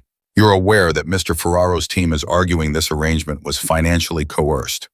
I'm aware. Is it accurate? Thea looked at her directly. My brother has a gambling problem. He owed money to people who were connected to Callum's network. The arrangement to clear that debt by staying here, yes. That's how it started. She paused. That's not how it is now. How is it now? It's a family in a house that's trying very hard to stay together, Thea said. And a boy who put a red lid in my hand this morning and said a word out loud for the first time. And a father who has been sitting on the floor outside that boy's room for 8 years making sure he knows someone is there. She looked at Wynne steadily. You want to know if it's real? It's real. I can't give you a longer history than 4 days, because 4 days is what I have. But I can tell you what I've seen in 4 days and let you decide what that's worth. Wynne looked at her for a long moment. Then she wrote something. What have you seen? Thea told her. She told her everything. Not the emotional version, not the version built for sympathy, but the specific observed detailed version. The sounds Luca made and what they meant. The rotation in the play space. The blue cup in the dish rack. The way Callum had built every system in the house from the ground up to fit his son's specific needs. The padding on the corners and the light spectrum and the playlist. The morning routine that never varied and why it couldn't vary, and what happened to Luca's day when it was disrupted and how Callum had structured everything around preventing that disruption. She spoke for 22 minutes without stopping. When she finished, Wynne's pen was still. You learned all of this in 4 days, Wynne said. I paid attention. Why?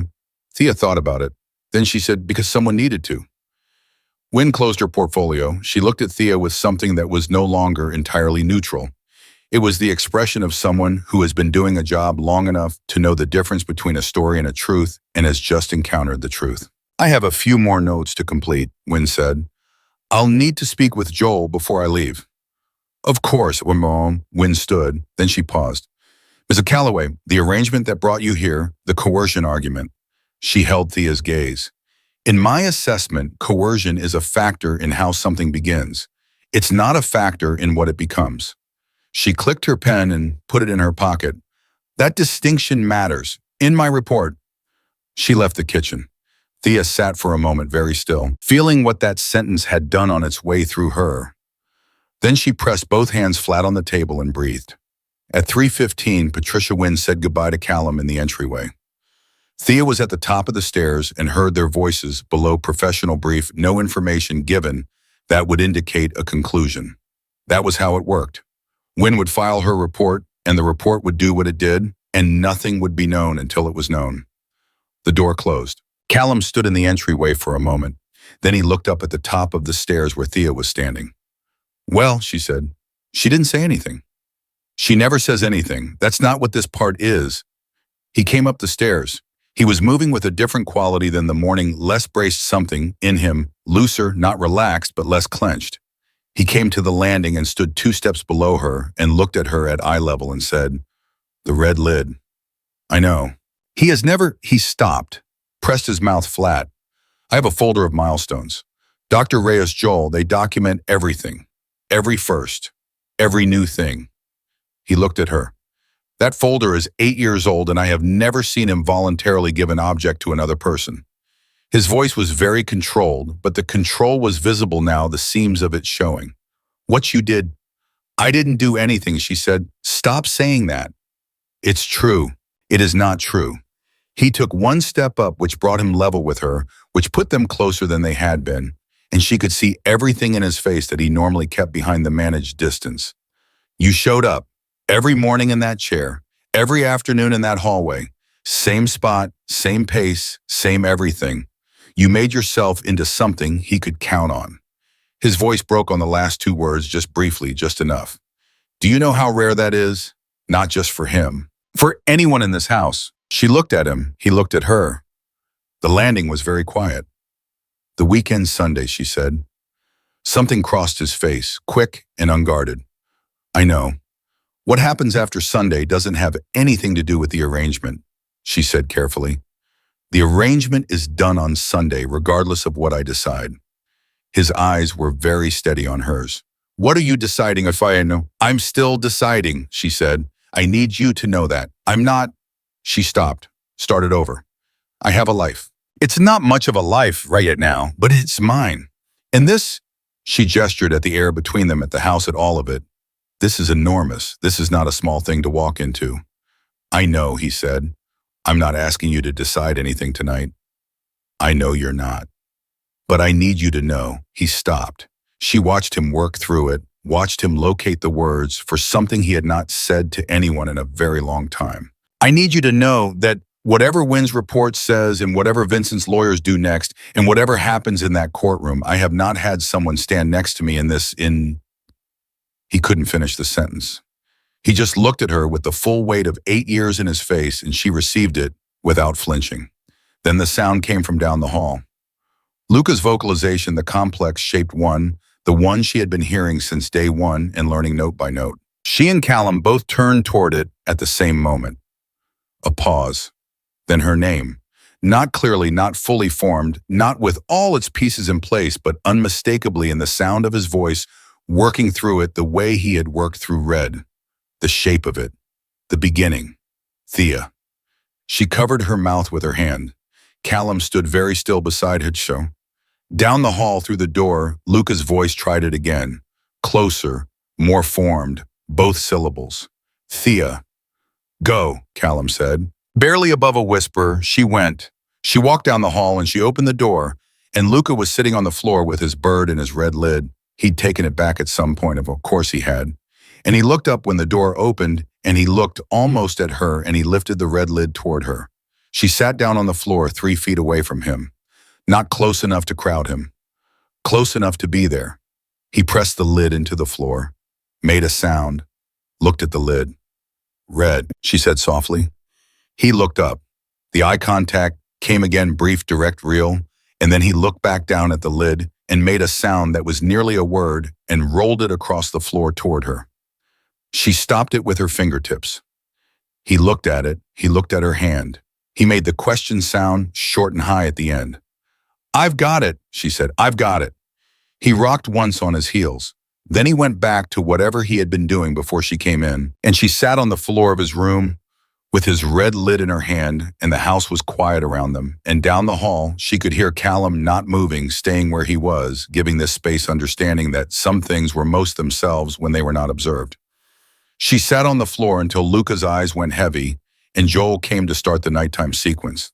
She stood and handed the red lid to Joel and said, "It goes in his right pocket." And Joel nodded, and she walked back down the hall to where Callum was still standing. He looked at her. His eyes were dark and steady, and she thought she had never seen anyone look quite that tired and quite that grateful in the same expression. He's going to lose him, Thea said. Vincent is going to lose. Whatever report Wynn writes, what she saw today, what Luca did today, what this house is, that is not what a court takes a child away from. She said it with the certainty of someone who has made a decision without knowing when they made it. That's not what happens here. Callum looked at her for a long time. The hallway held them both. The house held everything they hadn't said yet and everything they were going to say, and all the ordinary, extraordinary days that were not planned or arranged or part of any deal. Thea, he said. Don't, she said, not yet. Let me get to Sunday. Let me get to Sunday, and then we talk. All right, he said. Sunday. She walked to her room. She sat on the edge of the bed with her shoes still on, the way she had sat on the first night, and she pressed her hands flat on her knees and thought about a red lid and a boy who had tried her name out loud in the dark. She thought about Sunday. She thought about the life on the other side of Sunday, the apartment, the brother with his talent for disaster, the ordinary broken shape of things as they had been. And she thought about a hallway, a chair, the same spot, the same pace, the same everything. Being the kind of constant that a person could count on. She was very good at that. She had always been very good at that. She just hadn't known until now that someone had been waiting for her to be it. Sunday came the way endings always come, not with announcement, not with drama, just with the ordinary light of a morning that looked exactly like every other morning and wasn't. Thea was up before 5. She sat at the kitchen table with her coffee and did not pack her bag, which was where it had been since Monday on the floor beside the dresser, in the room that had started against her will to feel like hers. She had not packed it last night, and she had not packed it this morning, and she was sitting very still with both hands around her coffee cup, deciding what that meant. She knew what it meant. She had known since Thursday night when she sat on the edge of the bed with her shoes still on. She had just been letting herself have the space of a few days to confirm it the way you confirm a thing that scares you by living alongside it long enough to see that the fear doesn't go away, but it also doesn't win. The fear was still there. It was a large and specific fear, not of Callum, not of the house, not of any of the things she had been cautious about on Monday morning when she arrived with her broken zipper and her single bag. The fear was simpler and more fundamental than any of that. It was the fear of wanting something this much, this mild, and having the wanting be real and not protected by distance or irony or the careful management of expectations that had gotten her through the previous 34 years of her life. She was very bad at wanting things. She had learned to be bad at it the way you learn most useful survival skills, through repeated experience of what happened when you were good at it. She was sitting with all of this when Luca appeared in the doorway at 6:40. Earliest yet. She looked up and he was there with his bird in his pajamas in his particular stillness, and he looked at her with the gaze that had been getting incrementally more direct every day today, angled only slightly away, closer to meeting her eyes than it had ever been before today. She did not say good morning. She just looked at him with her coffee and her undisguised face and let him do whatever he was going to do. He walked to the counter, got his blue cup, filled it, and then instead of drinking it at the counter or taking it to the far wall, he walked to the table and stood beside her and drank his water there, 6 inches away from her chair. She picked up her coffee and drank and did not make it mean anything out loud. Inside, it meant everything. Agnes came in at 7 and saw them at the table and put a hand on the counter to steady herself for a single brief second before she went on with the business of the morning. Callum came down at 7:30. He stopped in the kitchen doorway, looked at Luca beside Thea's chair, looked at Thea. She looked back and she could see that he had also not slept and had also been sitting with the same question all night, the question neither of them had said directly because Sunday was supposed to be the day for saying it directly. Sunday was here. It was 7:30 in the morning and Sunday was here. Joel's coming at 8, he said. He meant it as information. He meant it as, I know we said Sunday and Sunday is here, and I'm not going to rush this. I know, she said. She meant, I know we said Sunday too. I know. Luca put down his blue cup and made the complex-shaped sound, the long one, the one with the deliberate knees in it, and then walked to the kitchen doorway and stopped. He looked back over his shoulder.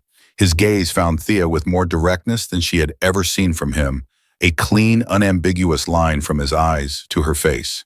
Then he made a sound that was the shape of come or follow. Or here she couldn't be certain of the word, but the intention was unmistakable. Callum had gone very still in the doorway. Thea stood up. She followed Luca out of the kitchen. He walked with his usual pattern, precise, deliberate, through the downstairs hall to the room she had not been in before, a small room adjacent to the play space that she had assumed was storage. Luca pushed the door open and went in, and she followed. It was not storage. It was a room with a low table and flat cushions and a specific arrangement of objects along one wall. Smaller objects than the play space, more personal things that had been chosen by someone who had spent years learning this child's preferences. On the table in a line, 7 small objects: a block, a piece of smooth river stone, a plastic wheel from something, A button. Three other things she couldn't immediately identify. Luca sat down on one of the cushions. He looked at the line of objects. Then he looked at her again, that direct line, no angle, and petted the cushion next to him. The gesture was so clear, so human, so unmistakably an invitation that Thea had to work very hard for 2 full seconds before she trusted herself to move. She sat down on the cushion beside him. Not close enough to crowd. Right there. Luca picked up the riverstone. He held it out to her. She took it. It was smooth and cool and gray, and she held it in her palm. He picked up the button. He set it on the table in front of her. Then he made his sound, the shaped, deliberate one, and looked at the objects and looked at her and rocked once on his heels. "Are these yours?" she asked quietly. He rocked again. His fingers moved on the bird. She understood with the part of her that had been paying the right kind of attention all week that he was showing her something. Not giving her something, showing her. This room, these objects, this particular arrangement, this was the interior of his world, the part he had never invited anyone into. She sat with him for 40 minutes. She touched what he held out. She named what she could name. She stayed when he went quiet, and she responded when he vocalized, and she never once made a demand or a request or a performance of connection. She just sat on the cushion and was there, and he showed her his world object by object with the patience of someone who has been waiting a long time to find someone with the right kind of stillness to show it to. When Joel arrived at 8, she came out of the room and found Callum leaning against the wall in the hallway with his arms crossed and the expression of a man who has been standing outside a door listening to the absence of crisis and has been more undone by that than he would have been by almost anything else. "How long has that room been there?" she asked. "Since he was 4, Callum said. "He built it, object by object." He paused. "I have never seen him bring anyone into it." She looked at him. He looked at her. The hallway held them in its particular quiet. "Tell me about Sunday," she said. He straightened, uncrossed his arms. "The terms of the arrangement are completed as of today. Nate's debt is cleared. You are under no obligation to stay another hour." He said it the way his lawyer would have said it, precise and without agenda, because he was not going to put a single ounce of pressure on this. "That's the legal version," she said. "I asked about Sunday." Something shifted in his face. He looked at her the way he had looked at her in the hallway on Thursday night, when she'd said, "Let me get to Sunday," and he had said Sunday like it was something he intended to hold on to. "I don't want you to leave," he said. He said it plainly, without architecture or negotiation. Just directly the way she had been direct with him all week. And she could see what it cost him, not because vulnerability was unfamiliar to him, but because hope was. Hope was the expensive thing. Hope was what he had learned to keep locked down in the years after Elena, in the years of 7 women and 7 departures, in 8 years of a hallway floor, and a child who couldn't reach back. "I'm not going to pretend this is simple," Thea said. "I know. I have an apartment. I have my brother who is a grown man who makes terrible decisions and will continue to make them. I have a life that is not organized around," she gestured at the air. "This. I know. And this is enormous, you understand that. This isn't," she searched for the right word, "this isn't ordinary, what this would be, what staying would mean." "I know what it would mean," he said quietly. "I've been thinking about nothing else since Thursday." She looked at him. His face was open in the way she had only seen it go completely open once before Thursday night on the landing when Luca had tried her name in the dark.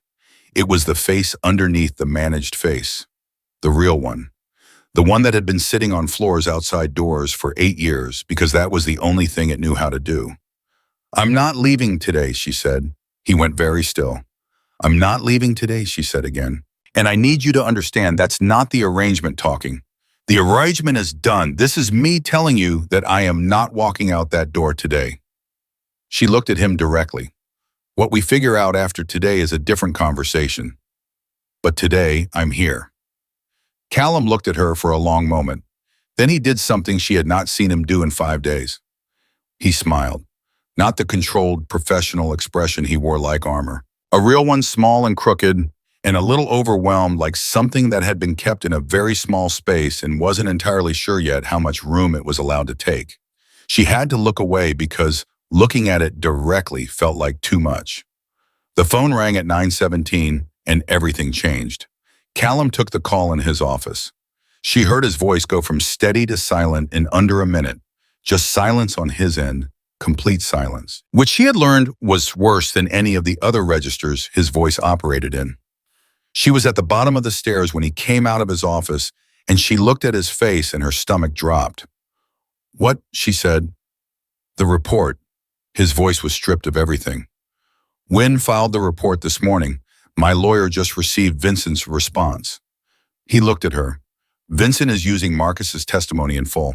He's filing an emergency motion to remove Luca from the household pending the hearing." His jaw was tight. He's arguing that the environment is actively unstable, that the crisis episodes everyone Marcus reported constitute evidence of neglect. Neglect. The word came out of her like something that had been hit. He's calling it neglect. His lawyers are very good at making things sound very damning. He was moving toward the stairs. "My lawyer needs me downtown in an hour. There's a counterfiling that has to be submitted before Vincent's motion is heard." "Callum?" She stepped in front of him.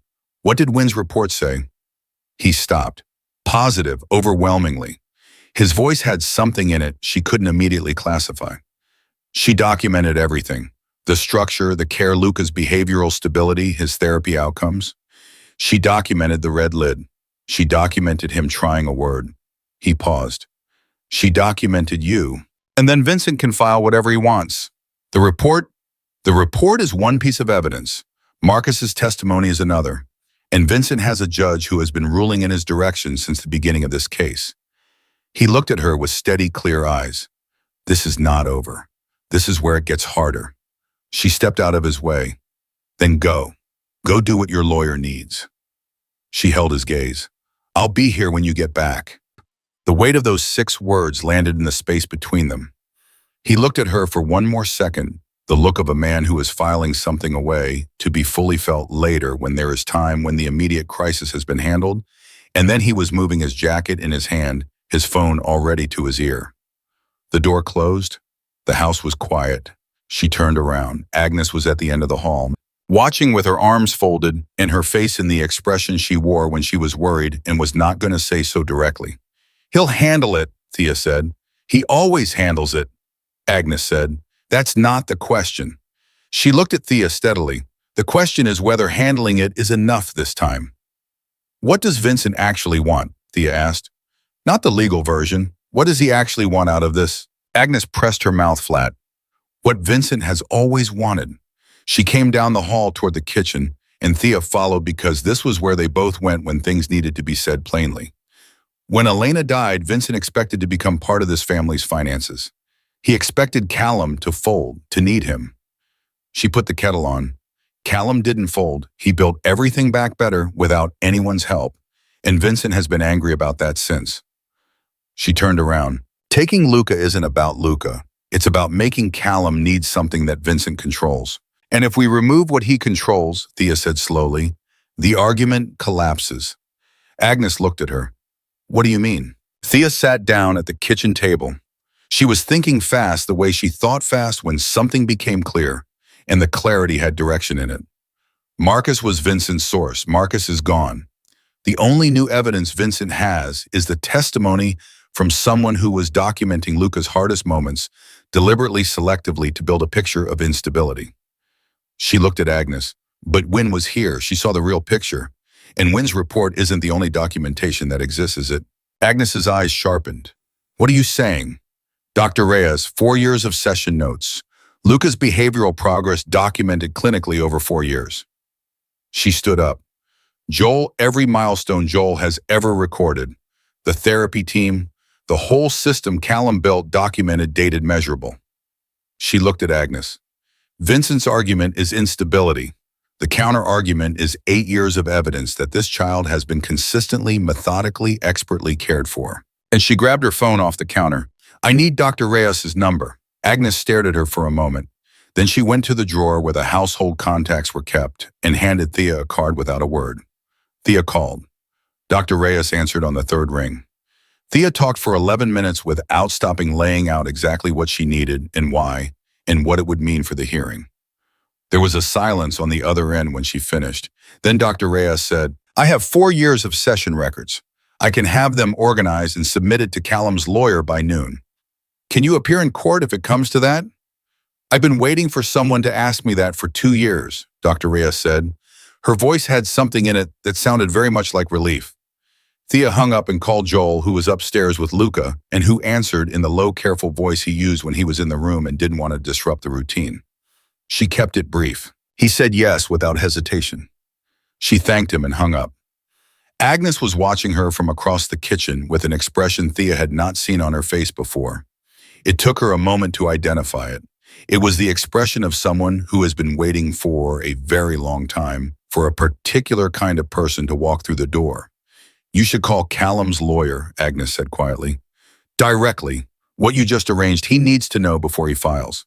Thea called. Callum's lawyer, a man named Hess who had the brisk, economical manner of someone who billed by the minute and respected everyone who didn't waste it, listened to her lay out what she had organized and then said, "Where has Callum been keeping you?" in the tone of someone who was only half joking. He told her what else he needed. She told him she would get it. They hung up. She was on her fourth call when Callum came home at 1:30. She was at the kitchen table with Agnes's household files open in front of her, cross-referencing dates from Luca's therapy schedule with the dates in Marcus's testimony, identifying the specific gap between what Marcus had reported and what the clinical record showed. She had a legal pad covered in her handwriting and her phone wedged between her shoulder and her ear, and she did not hear the front door. She heard him in the hallway. She held up one finger without looking up and finished the call and hung up and then looked at him.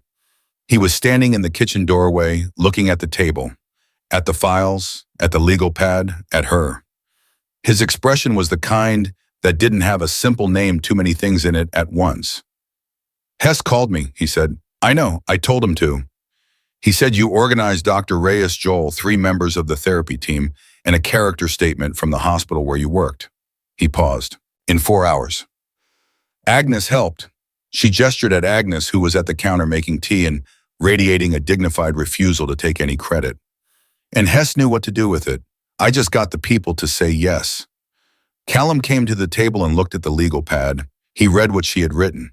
He was quiet for a long time. You found the gap in Marcus's testimony. Marcus reported a crisis on February 14th, doctor. Reyes's notes from February 15th describe a breakthrough session. Luca was calm, responsive. The previous day's episode had been processed and resolved. A crisis followed by rapid recovery is not evidence of a neglectful environment. It's evidence of a functional support system doing exactly what it's supposed to do. She looked at him. Hess is incorporating it into the counterfiling. Callum put both hands flat on the table. He looked at them. The motion hearing is Wednesday? Yeah, he said. Hess thinks, with what we submitted today, the emergency removal is off the table. He thinks. He looked up. The custody case itself, that's still a hearing, still a judge, still everything Vincent has built. I know, she said. You'll need to appear, he said carefully, if the coercion argument comes up. You'll need to be there and you'll need to say on record what is true about how this started and what it is now. He held her gaze. That's a different thing than being in this house. That's being in this publicly. With your name attached to mine. He paused. You understand what that means. She understood what it meant. She understood it meant her brother's name connected to Callum McCarthy's network in open court. It meant her history examined, her finances, her apartment, her whole ordinary small life laid out next to his in a way that would look to certain people very stark. She understood every version of what it meant. I'll be there, she said. Thea, I'll be there, she said again. Wednesday in the courtroom on record. I'll say what is true. She looked at him steadily. What is true is not going to hurt you. He looked at her for a long time. His hands were still flat on the table, and she could see what the past 5 hours had cost him, the lawyer's office, the filings, the counter motions, carrying all of it alone the way he had been carrying everything alone for 8 years. She could see him trying to find words for something he didn't have a vocabulary for yet, because the vocabulary for it had been allowed to go unused for so long, it had almost stopped existing. I don't know how to do this, he said quietly. It was the most unguarded sentence she had heard from him. More than anything on the landing, more than anything at the kitchen table. Just, I don't know how to do this. said plainly with no defense left around it. "Which part?" she asked. "Any of it." He looked at her. "Letting someone in, trusting that they'll stay. He stopped. "I have built everything around the assumption that people leave. The arrangement, the 1 week terms, all of it, that was me building something that couldn't hurt as much when it ended. Because it was going to end. Everything ends." He paused. "And you rearranged my son's legal case in 4 hours on a Sunday because someone needed to." "Someone needed to," she said. "You didn't need to. Not under the terms, not under any version of what you owed anyone in this house." His voice was very quiet. "You just did it." "Yes," she said. He looked at her. "Why?" She thought about it. She thought about the real answer, the one underneath the practical one. The one she had been sitting with since the kitchen floor on day one when a boy with a bird chose 4 feet of floor space and changed something in her that hadn't been changed in a very long time. "Because Luca showed me his room this morning," she said. 7 objects on a table, 8 years of things he chose and kept because they mattered to him, and he had no way to tell anyone they mattered. She held Callum's gaze. "He's been holding his whole world by himself. And you have been holding him, and there has been no one holding you." She paused. "That's not something I can walk past." Callum closed his eyes, just for a second, just long enough for something to pass through his face that he would not have wanted witnessed. She looked away, for that second gave him the same privacy she gave Luca, the same respect for what a person needed to feel privately before they could carry it forward. When he opened his eyes, she was looking at the legal pad. "Sunday," he said. She looked up. "You said Sunday was the day for talking," he said. "It's Sunday." She set down her pen. "It's Sunday. I'm asking you to stay." He said it looking directly at her, no managed distance, no professional register, nothing between the sentence and the truth of it. Not for the case, not for Luca, though I won't pretend he's not part of it. He is, but not just for him, for... He stopped, found it. "For whatever this is. I'm asking you to stay for whatever this is." She looked at him across the table with her legal pad and Agnes's files between them and the particular afternoon light in the kitchen that she had watched change every day this week until it had become something she recognized as hers. She thought about her apartment. She thought about Nate. She thought about the life she was walking back into if she went the small, careful, managed life of someone who had learned not to want too much of anything, because wanting too much was the beginning of losing it. She thought about a red lid and a river stone and a boy who had said her name in the dark. She thought about a man who had sat on a floor outside a door for 8 years and never once left. "I'm staying," she said. Agnes made a sound at the counter that was not quite a word and turned away very quickly. Callum nodded once, just once slow, like someone confirming something that they had been afraid to confirm because confirmation made it real, and real meant it could be taken. Then he pulled out the chair across from her and sat down and picked up the legal pad and looked at what she'd written. "You flagged the February dates wrong," he said. "The 14th was a Thursday.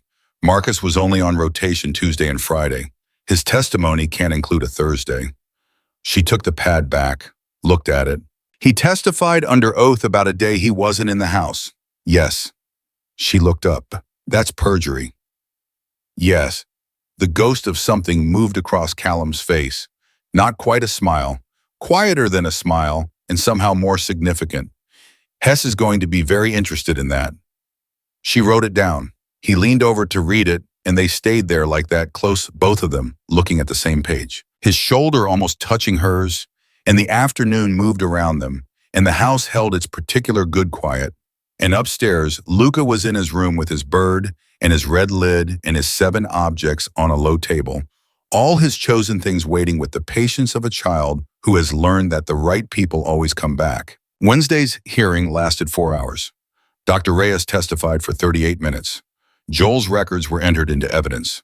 The February perjury caught Marcus in 3 additional inconsistencies under cross-examination, and by the 3rd hour, Vincent Ferraro's lawyers were doing the particular kind of very careful damage control that looks from the outside exactly like losing.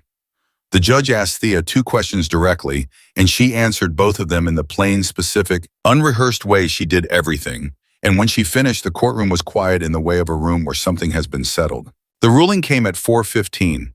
Vincent Ferraro's petition for guardianship was denied.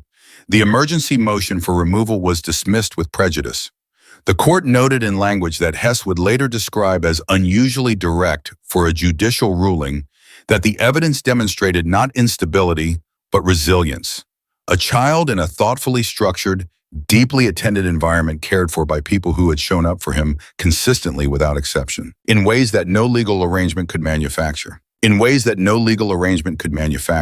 Callum stood in the courthouse hallway and read that line in the printed ruling and did not speak for a long time.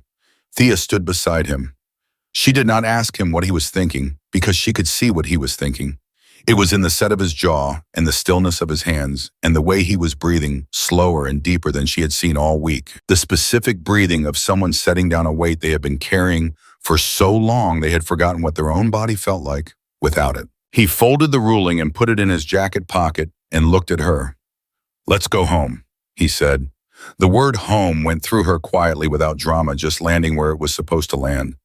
They walked out of the courthouse into the afternoon and got in the car, and the city moved past the windows with its noise and its opinions and its endless stories about Callum McCarthy, the monster, the Mafia boss, the man with the 7 brides who never lasted a week. The city had its version, and the city was welcome to it. The truth was in the car. The truth was in the house they were driving toward. The truth was a boy with a red lid in his pocket who had tried a word in the dark because someone had stayed still long enough to be safe. The truth was 8 years of a hallway floor and a father who had never once left.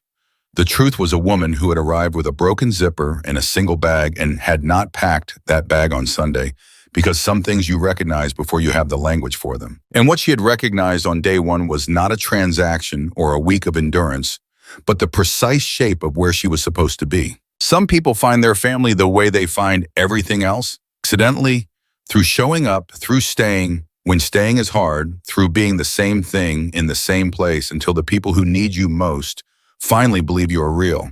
That was the whole of it. That was the story.